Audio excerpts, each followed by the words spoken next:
Let's get some facts. 37% of you aren't subscribed to this channel. That's almost 4 out of 10 just freeloading the alpha. So come on, hit subscribe and I promise to keep leveling up the show with the best guests and the juiciest insight. Go on, do it now.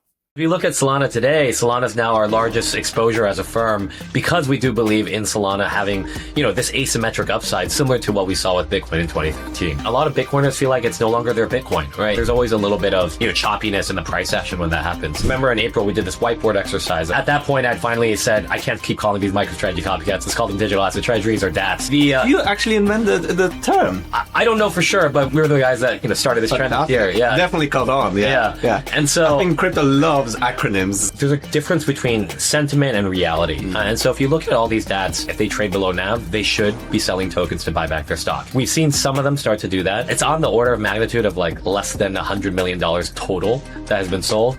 And so factually, that could not have possibly pushed down prices. But what has is everyone being worried about that. And so sentiment snowball of everyone being worried about that.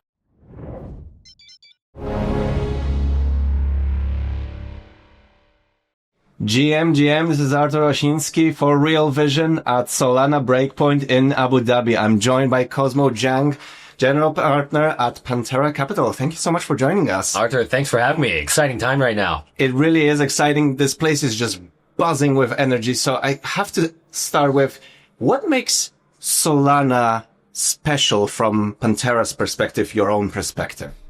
So when I think about what we do as a firm is we're trying to invest in the most disruptive technologies, the blockchains that we think are going to be the blockchains of the future. This started with when Dan Moorhead, our founder, invested in Bitcoin in 2013, buying Bitcoin when it was $60.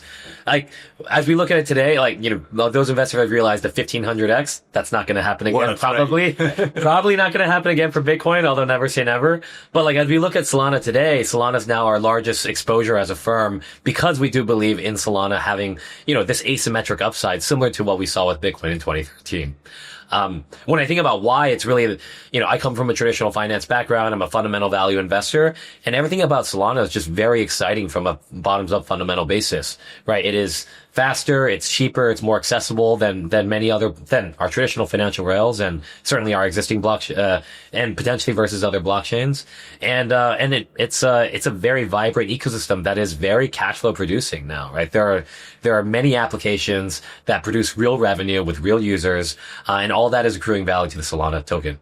And it's amazing to see. You just need to walk around this place and see how much is being built on Solana. It's quite exceptional, and I'm sure to a lot of people eye-opening because there's obviously a lot of focus on price, but there's just so much being built. It feels like this is a place where the future is coming together, right?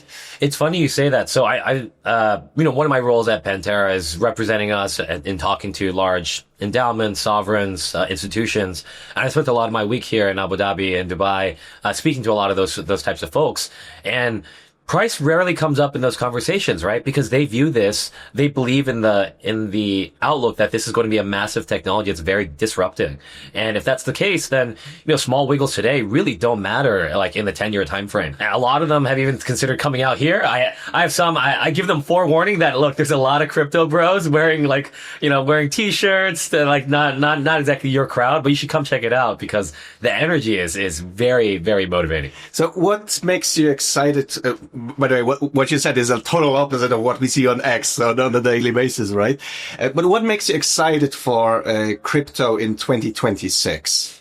Well, I think it's really a lot of things that are continuing from 2025, right? This year has all about the inflection of the asset class, especially from a regulatory perspective.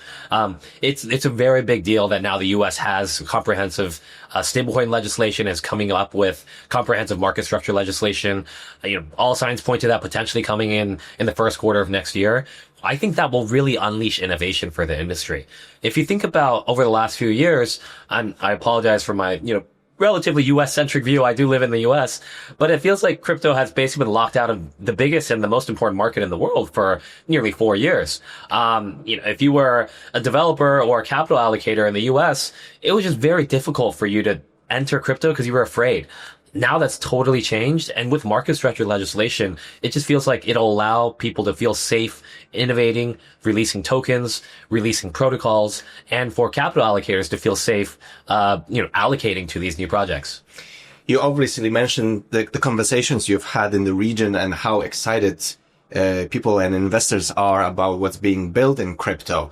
And obviously coming from Real Vision, I kind of have to ask, despite all this bullish news that we've had in 2025, everything we've seen, all the changes that you've outlined, yet somehow crypto has underperformed. Why is that? It is interesting. I think some of the signs that we're seeing right now are that there's a little bit of a changing of the guard, with regard to who owns crypto. This year, what we've heard a lot is that OG Bitcoiners from, way back when feel like, wow, Bitcoin's really made it, right? They hit 100K this year. It just felt like a natural time for a lot of those people to feel like they take profit. Another thing is, to some extent, a lot of Bitcoiners feel like it's no longer their Bitcoin, right? It has now been largely, the larger growth has been driven by institutions like the BlackRock ETF, like endowments buying into it. And so to some extent, a lot of the OG Cypherpunk people, Bitcoin people feel like they don't really get it anymore and they want out. That's very natural for any new technology, for any new company. It reminds me a lot of, when you think about IPOs of public companies, there's always a changing of guard of the investors from the early venture investors into the public markets investors. And there's always a little bit of, choppiness in the price action when that happens. And so that's what we're seeing is a little bit of this changing the guard of, OGs selling to the institutions that are coming in full force. Do you think the 4-year cycle theory is at play here as well? So definitely that has some impact. I don't personally believe in the 4-year cycle. Having come from traditional, long short equity, I look back at my P&L, my personal P&L. It's like, oh, I've had a 4-year cycle in my P&L. I've never traded crypto until more recently. And so how could that be? Like, that certainly has nothing to do with the Bitcoin halving. And it turns out if you go out back and study it, it's because there just happened to have been major macroeconomic events every 4 years. 2012 was Eurozone sovereign debt crisis. 2016 was Brexit. 2020 was COVID. Now, some people might believe that the universe is speaking to us and that happens that everything follows the Bitcoin halving and macro cycles follow the Bitcoin halving. But, barring that, it feels like, I think people have perhaps wrongly attributed the crypto's 4-year cycle to crypto itself. And it's really just the broader macro cycle. That said, markets have a way of, the participants in the market are ultimately what determines how price action works. And most people in crypto do believe in the 4-year cycle. If at the same time prices are dropping, which they have been recently, it can take on a life of its own and this astrology can become true. And so we're seeing some of that is definitely a lot of people, both the early guys selling as well as some people just thinking a 4-year cycle time to sell. And so that's what's creating the choppiness. And how long do you think that might last as we go into 2026. We're obviously recording this in mid-December, 2025 still. So what are your expectations for the cycle? Do you remain bullish despite some of those headwinds that you've mentioned? So, with the caveat that I'm a public markets participant, I may change my mind next week or even tomorrow. But at this moment, it feels like, we've had a choppiness since October 10th, right? October 10th was really a pretty severe event for the crypto markets. There was meaningful liquidations. When we think about why, it's because Trump announced China tariffs at 6 p.m. Eastern time when all other markets are closed. And the only way to express that was through crypto. And so for better or worse, that's happened a lot this year is, President Trump has had this way of, testing out how markets react and the feedback he's going to get on weekends, knowing that it won't impact traditional markets. Little does he realize that it impacts crypto severely. So crypto sort of bore the brunt of a lot of these weekend announcements. And it did again on October 10th. It just so happened that the market was at a point of weakness where that announcement revealed a lot of cracks. And so there was meaningful liquidations. And after any severe event like that, it just takes time for the market to digest that. Do you think there was some permanent damage caused by October 10th? Well, for sure, people permanently lost money, right? And so at the very least, if you've lost money, it's not like you can get that money back immediately. And so, for sure, there's some people who lost money. Certainly a lot of market makers who took some losses. And so they felt like they needed to hunker down a little bit, and everyone's sort of licking their wounds. I don't think it's permanent in the sense that it's broken the crypto market, but certainly in the near term, you can understand why that, plus the 4-year cycle, plus these Bitcoin OGs already selling just causes a lot of, choppiness in the near term. What often happens in down years for asset classes is they tend to have some momentum at the end of the year. So if you have like a weak year and a weak November, generally that leads to a choppier December as well. For a variety of reasons, allocators many people who don't watch crypto every day, perhaps are checking their portfolio at the end of the year and thinking about reassessing. Some people may decide to leave the industry. Some people may decide to tax loss harvest. And so a lot of those things create a lot of momentum and choppiness at the end of the year. But on a medium and long-term time frame, I'm just so excited about this asset class still, right? From a very long-term time frame, I believe we're going from tens of millions of users to billions over time. That means there's 100x in usage growth and a lot of applications that will accompany that.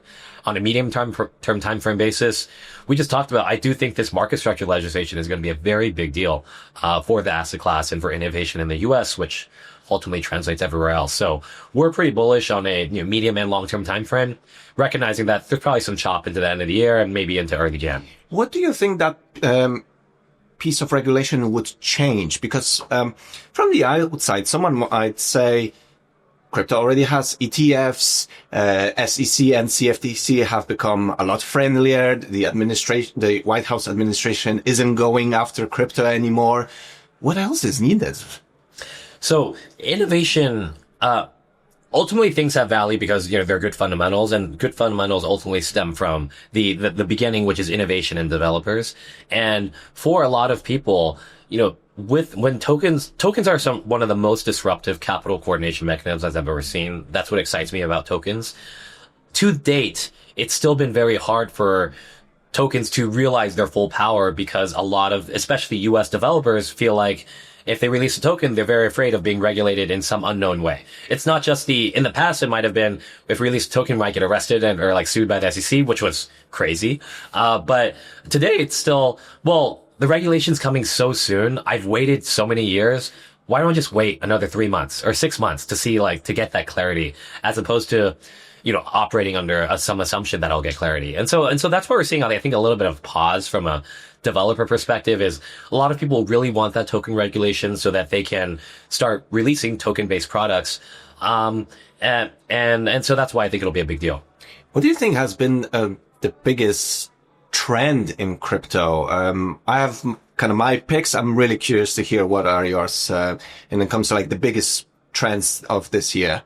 Well, for sure, the biggest trends this year have been three things. One is the rise of stablecoins. Two is how, tokenization has translated. Stablecoins is the first form of tokenization, but how that's translated to tokenization more broadly. And the third is the prediction markets and, how disruptive that has been. So all those, when a lot of people, it's funny, a lot of people say man, I feel like there's not much going on in crypto this year. I'm like, wow, those are three massive trends. Yes, they don't show up in a lot of token prices because not a lot of tokens are related to that, but that's so positive for the industry. Yeah. Finally, we have something that isn't necessarily focused just on price, right? Right. What's been the impact of ETFs? Because obviously, it's another vehicle for crypto adoption, but some people would say, this is antithesis of what Bitcoin was supposed to achieve, and not your keys, not your crypto, right? So how do you square those two together? So I fully recognize that I am not a Bitcoin OG. And so to some extent, I feel like I don't have the right to say, what something is or something isn't, but I will, paraphrase what Jack Mallers, a true Bitcoin OG, said recently. And I think he said it really well.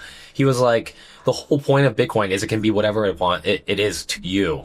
And so just like Bitcoin was Bitcoin for the Bitcoin OGs, Bitcoin is for everyone. And so it should be Bitcoin is for the institutions as well. Bitcoin is for, if Bitcoin can't only be for the Cypherpunk people, if Bitcoin's for everyone. And so in my perspective, I thought that was beautifully said, that Bitcoin is for everyone. That's the whole point of Bitcoin, is that anyone can do with it what they think is right. From an investor perspective, it's like, it's very clear that over the last, and over the initial stage of crypto's history, it's been largely dominated by early adopters and retail investors. Very logically, the only way we get from a 4 trillion asset class to tens of trillions over time is if we attract institutional investors. Like, there's not meaningful capital left from the people that are already in crypto. And so the only way forward actually is to embrace the institutions.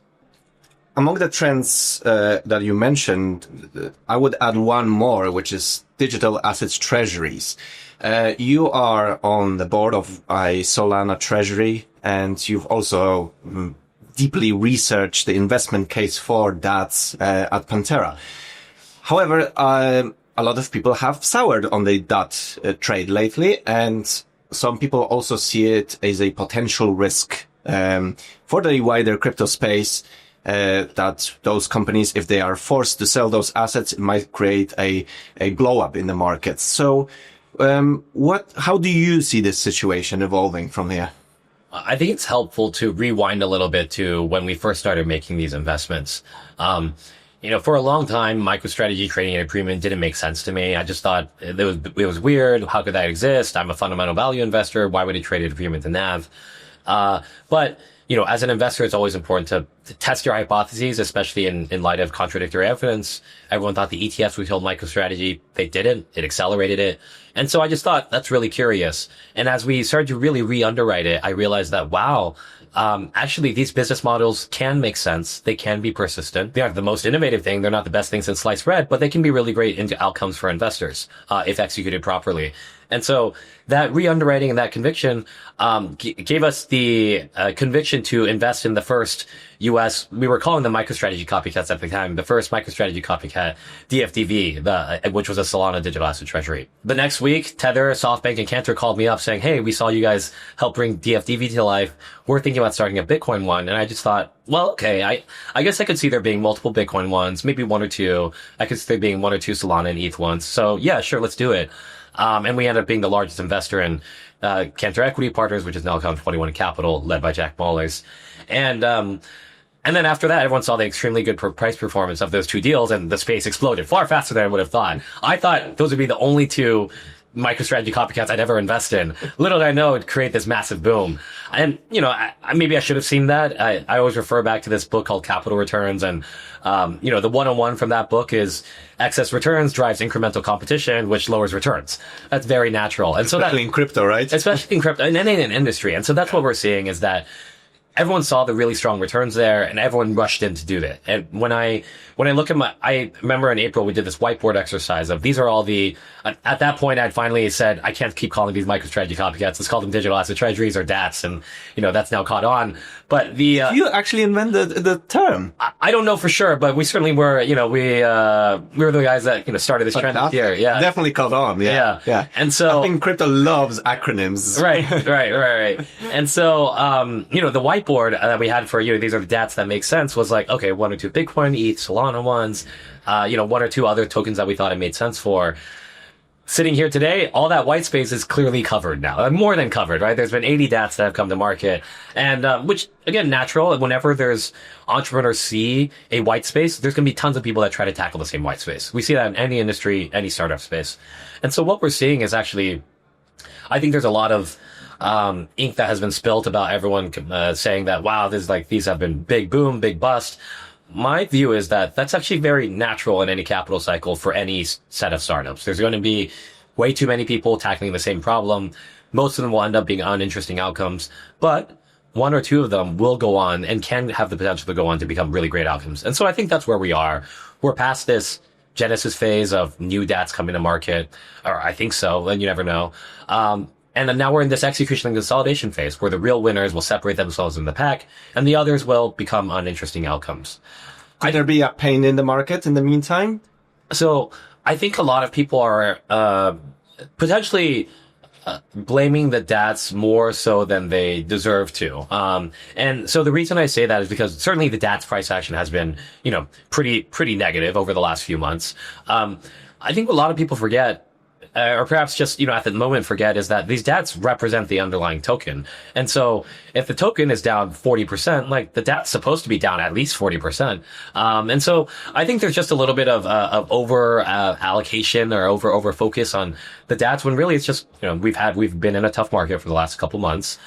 DATs are reflexive on the way up and way down. Isn't it a bit of a loop though? Like if the DAT is going down, they might potentially be selling the assets, which is the risk of it is dragging the price of the underlying asset down. Isn't that somehow? I think there's a difference between sentiment and reality. And so if you look at all these DATs, I do agree that they should be trying to maximize shareholder value, and many of them hopefully will.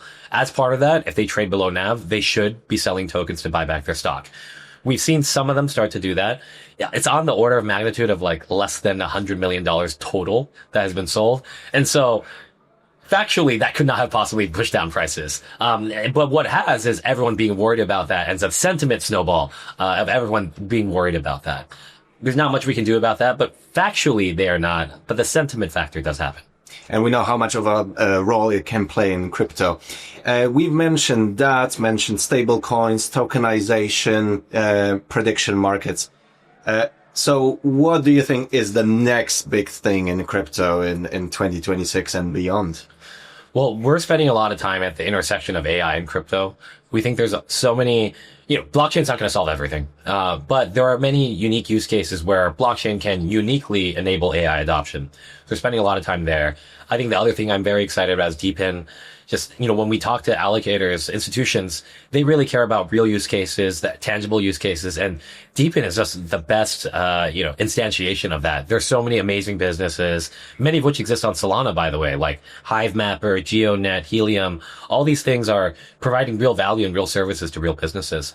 And so, I'm spending a lot of time there. Other people on my team are excited about a lot of other things, like continue to build up the infrastructure layer, continue to build the payment stack, especially as stablecoins take off, and tokenization, certainly. Cosmo Jiang, General Partner at Pantera Capital. Thank you so much for joining us. Thanks for having me, Arthur. A lot of fun. Brilliant. So you obviously like this video enough that you've got to the end. That's quite a big task. But listen, do me a favor, hit the like and subscribe button, and also check out what video's next, because I think you'll love it. But if you want even more, and when I'm talking more, I'm talking about member-generated ideas, incredible alpha, research, everything there to help you in your journey, just head to realvision.com/join for the best financial intelligence out there and the pure alpha that's within the platform.